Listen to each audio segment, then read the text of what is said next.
We all want our tax dollars spent wisely, and we want accountability and transparency from our various levels of government. From affordable housing to the handling of the Gordie Howe Bridge reopening, joining us today to dive into all of this and more is Aaron Gunn. He is the MP for the BC riding of North Island, Powell River, and serves as the newly appointed Conservative Party Shadow Minister for Ethics and Accountable Government. Aaron, welcome. Great to have you today. Thank you for having me. Absolutely. Okay, so one of your jobs is to keep the federal government accountable. So every government promises to get tough on crime and to keep our neighborhoods safe. So what kind of grade would you give the Liberals in this department?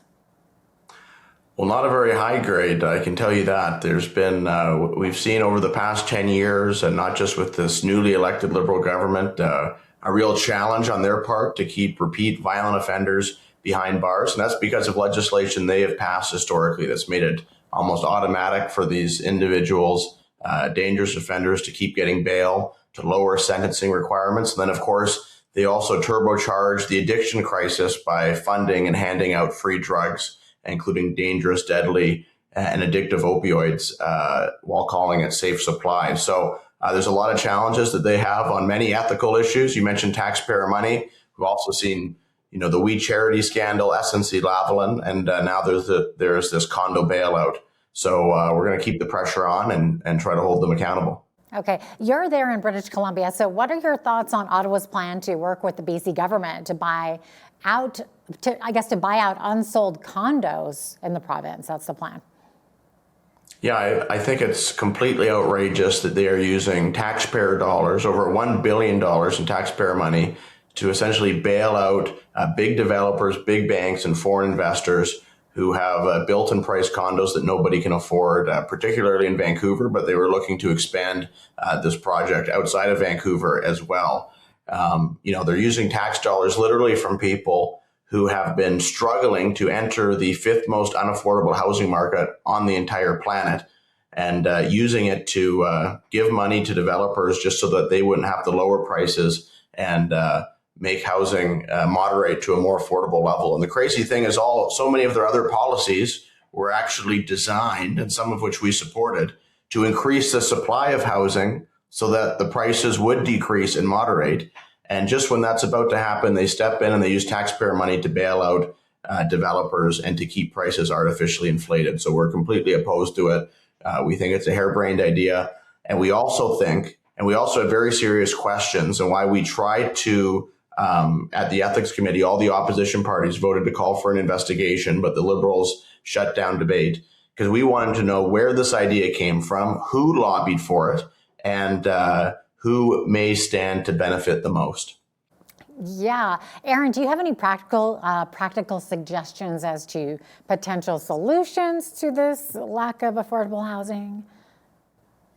Well, I think for the most part, like so many issues right now in Canada, you can look at this as kind of a glass half full or glass half empty. As I don't think, and housing's the perfect example, where I don't think we need the government to step up in any particular way. We just need the government to get out of the way.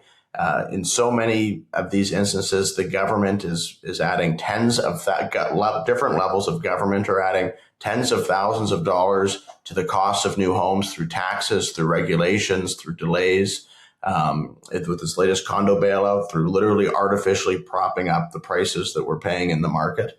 So I think if the government gets out of the way, we'll actually see more affordable homes for people. And it's just outrageous in my view. When my grandfather first came to this country back in 1958, he was working a minimum wage job on the railway, raising 3 kids on a single income household. And on that salary, he was able to afford a home and a nice piece of property right on Vancouver Island and have it all paid off in less than 10 years. And that would be completely impossible today, even though we should be a much wealthier country now than we were almost 70 years ago. Absolutely. Any comments, Aaron, on how the Prime Minister has handled the financial agreements with the new Gordie Howe Bridge?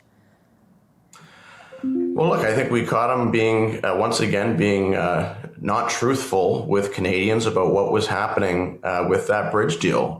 Canada paid for the entire thing, and we basically communicated to Canadians that we were going to get the revenues from that until we were basically made whole again. That turns out not to be the case.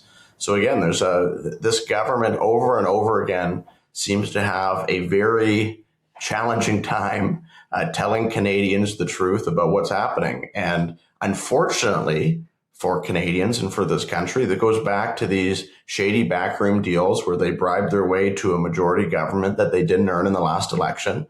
And now, because they have that majority government, we are unable to, on almost every committee meeting where we call for more transparency, where we call for witness testimony to try to provide, to shine some light on these issues for the benefit of Canadians, the Liberals repeatedly vote to shut down debate. And that's what they did with the condo bailout. And I believe that is also what they just finished doing when we wanted some more answers on the Gordie Howe Bridge. So that just means that we're going to have to work twice as hard as we were before as the official opposition and try to bring these issues to the awareness of Canadians and demand accountability from the government.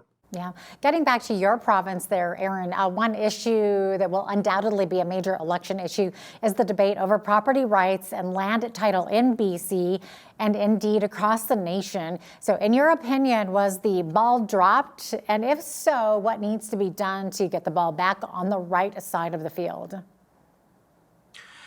Yeah, well, a lot of people from outside of British Columbia don't necessarily know the extent of what's happening out here. But yeah, you have private property rights, which are a fundamental human right on which all of Western civilization, not just our society, was built on, not to mention our economic system, has been put into jeopardy. There is huge amounts of uncertainty here following the Cowichan ruling, following legislation like DRIPA in British Columbia and UNDRIP federally, that where people simply are unclear about what their title on their home means and if it is somehow being abridged. And we see that with private property owners. We also see that maybe even more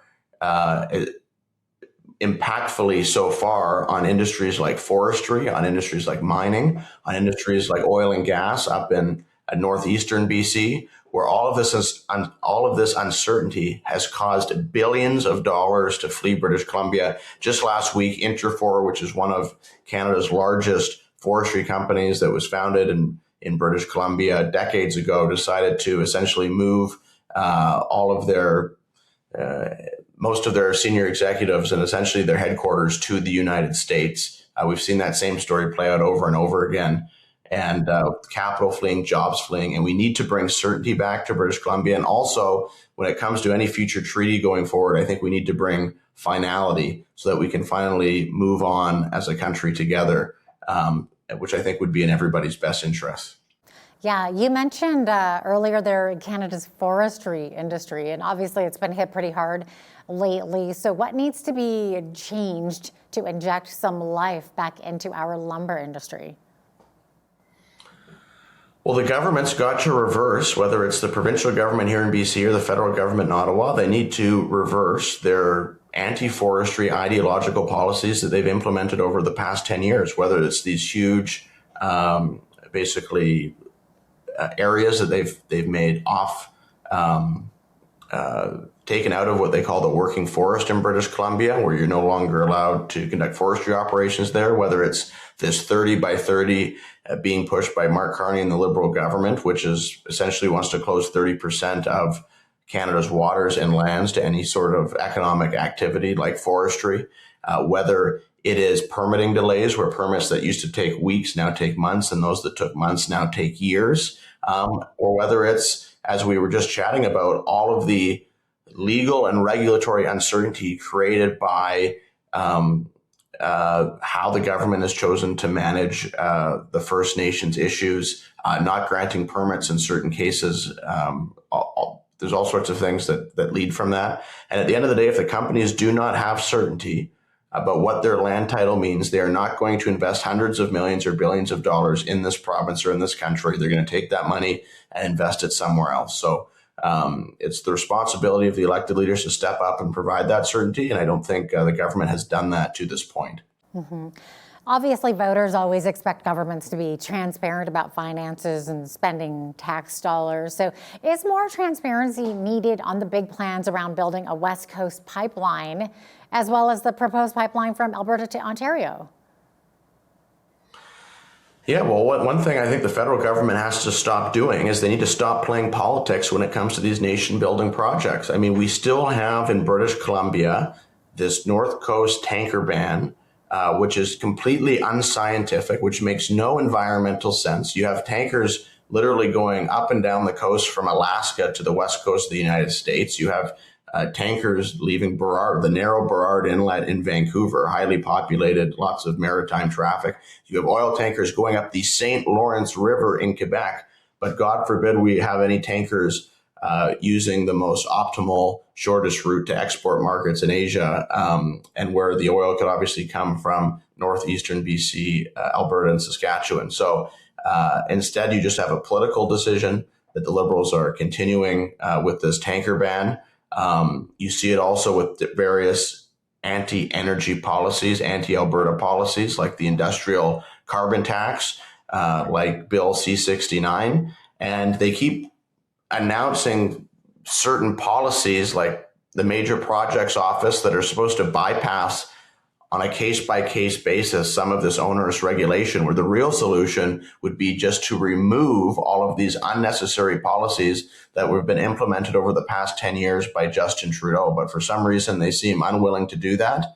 And I think the situation, economic situation in Canada is very serious right now. The global situation is very unstable, and we need to step up and have long-lasting solutions as soon as possible.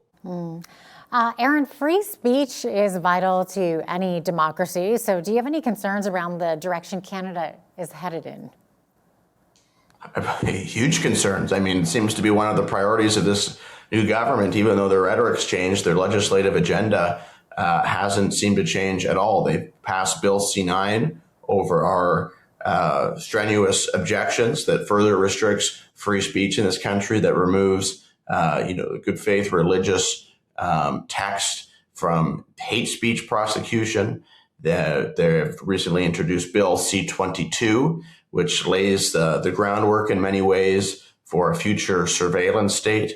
And, when it comes to other issues of individual freedom, you also see them continuing to plow ahead on this ideological and nonsensical firearm confiscation scheme, taking firearms from law-abiding Canadians at a cost of, it looks like it's going to be around $2 to $3 billion. No police forces across the country really want anything to do with this, yet they're pressing ahead with it anyway. So there's a number of issues on the free speech and individual freedom front that we're very concerned about. They have this social media ban for youth that they're talking about bringing in. We'll have to wait to see the details on that. But I think we've seen over and over again with this government that free speech is not a priority for them, protecting the free expression and charter rights of Canadians. So we're going to continue to hold them to account on that issue as well. Wow. Thanks so much for your time today, Aaron. We're out of time, but appreciate having you on. Thank you for having me. Aaron Gunn is the Conservative Party's Shadow Minister for Ethics and Accountable Government. I'm Jeanette Roche on behalf of all of us here at Bridge City News. Thanks so much for watching.